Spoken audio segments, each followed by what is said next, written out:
Hi, my name's Phil. I like talking about politics, and in the third and final video that I'd like to do on the subject of Dominic Cummings' revelations on Wednesday, unless he'd like to throw some documents our way, it's going to centre on the impact it may have on the intended target, Boris Johnson. But first, if you'd like to be notified of daily news and politics, please subscribe to the channel and click the bell notification icon. So just to reiterate a few things I've already said, but just so we're clear. First of all, Dominic Cummings is a self-serving liar. On Wednesday, he said some things that are true and some things that are lies. Some of the true things are easily provable. For example, we know the government did pursue a herd immunity strategy because the head of that government went on live television to say so. We also know that elderly patients were moved from hospitals to care homes for weeks without a COVID test because it was written on the government's website. It is no longer on the website because they changed it. But here's a helpful parliamentary report documenting the fact that 25,000 patients were discharged from hospitals to care homes without a COVID test. We don't need Cummings to prove those things. We already have the proof, if only people would look at it. The second point I made is that these revelations won't hurt Johnson now. Even if damaging texts and emails are forthcoming, this is because Johnson is riding high in the polls on the back of the vaccine success and the easing of the lockdown. The feel-good factor is all around him. There are people who just won't believe the things, and you could show them proof, okay, but there are people that accept that he messed up last year, but they think he's come good now, so they're forgiving him. We need to wait for the wheels to come off. Basically autumn. Come autumn, one of two things will happen. Has to happen, all there is to it. One, we will have broken the link between cases and hospitalisations, as Matt Hancock was telling MPs yesterday. We will absolutely get a surge in cases. We don't need a lockdown unless it threatens to overwhelm the NHS. That's the condition for a lockdown, not lots and lots of worrying cases, but hospitals full. If the vaccine prevents most people who would normally become very ill from doing so, if it just means, yes, you've got a lot of people getting COVID, but they're not needing hospitalisation, then life continues as normal. They don't care. In which case, people will move on from the pandemic and then start asking why the government has knackered our economy and what's going on with all these levelling up promises. This will then be a good time to remind people that, as well as killing their local economies, he also needlessly killed their grannies. Besides, if the pandemic is declared over, there's no excuse for delaying the public inquiry any longer. They will, but there will be no excuse for it.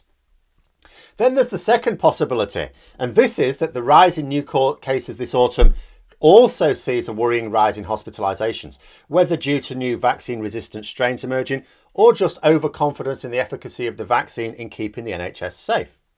It's all very well noting that only a relatively small percentage of the vaccinated will become very ill. Matt Hancock was describing how in Bolton, the hospital, of 10 COVID sufferers that needed hospitalisation, only one of those 10 had been fully vaccinated.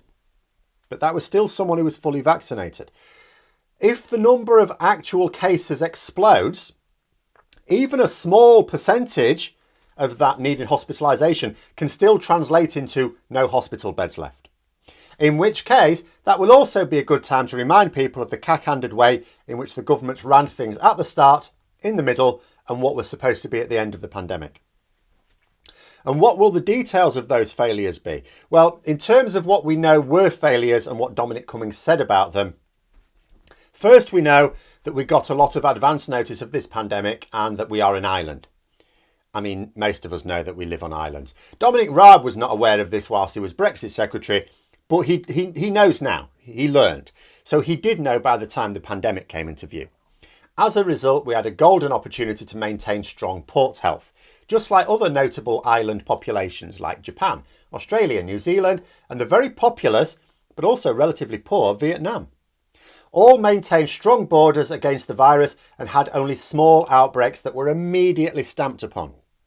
Now, Priti Patel has since claimed that she wanted to control our borders but was overruled.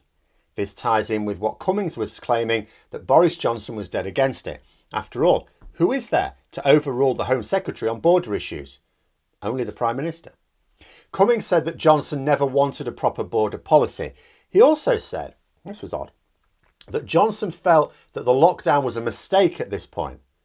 and that he certainly wasn't going to sort of carry out further measures. Now, against the spread of the disease, that is. Now, this means that the argument was being had once the infection was already out of control in the UK. I mean, really, this should have been discussed beforehand. You know, so what's happening here, according to Cummings, is they weren't even seriously talking about it until it was too late. But then Cummings said that Johnson was too easily influenced by whatever the Daily Telegraph was saying on the subject as well. And the Telegraph were absolutely not one of the papers urging the government to protect people from the virus. He said that after April, Johnson, in believing himself to be prioritising the economy over health, was dead against any border controls. This would also explain why India was not only added to the so-called red list late recently, but that we also still received direct flights from India even when it was added. Begging the question, what exactly is the red list then? And now the government are trying to back questions away about whether or not the Indian variant is now the dominant strain. Matt Hancock was asked that yesterday in Parliament, to which he went, I don't know. No, I think you do. Cummings also described Johnson as someone who changes his mind 10 times a day. Hence, it was never possible to get a consistent message out there. Again, this is verifiably true. I don't know if it's 10 times a day he changes his mind, but it is frequent. Think about how many different systems we've had. We had wash your hands, but you can still shake hands with people. Then try and avoid going to the pub.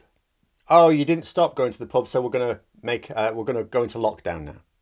Then regional restrictions that were too varied to be understood by the regions affected. Then there was the 5-stage plan. Remember that?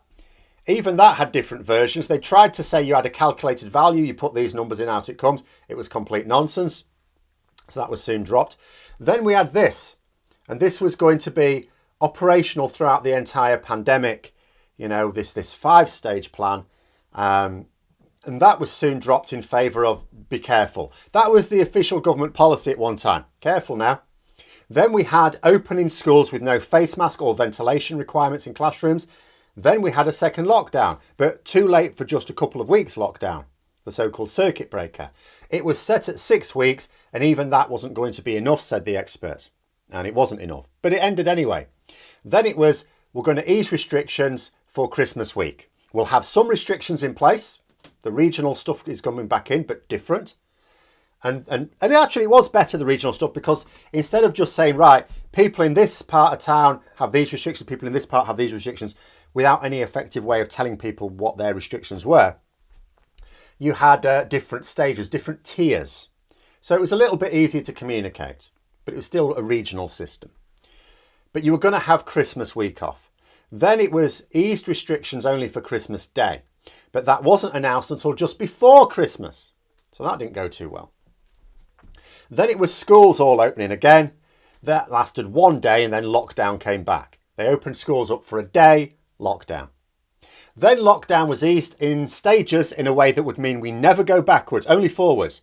You know, we're going to be very careful about coming out of it, but we will not go backwards ever. Face masks were advised in classrooms, and now they're not again. Then the government put some regions back into tighter restrictions, but tried to keep it quiet because they promised you never going back. In fact, they kept it so quiet that none of the residents in those areas knew about it.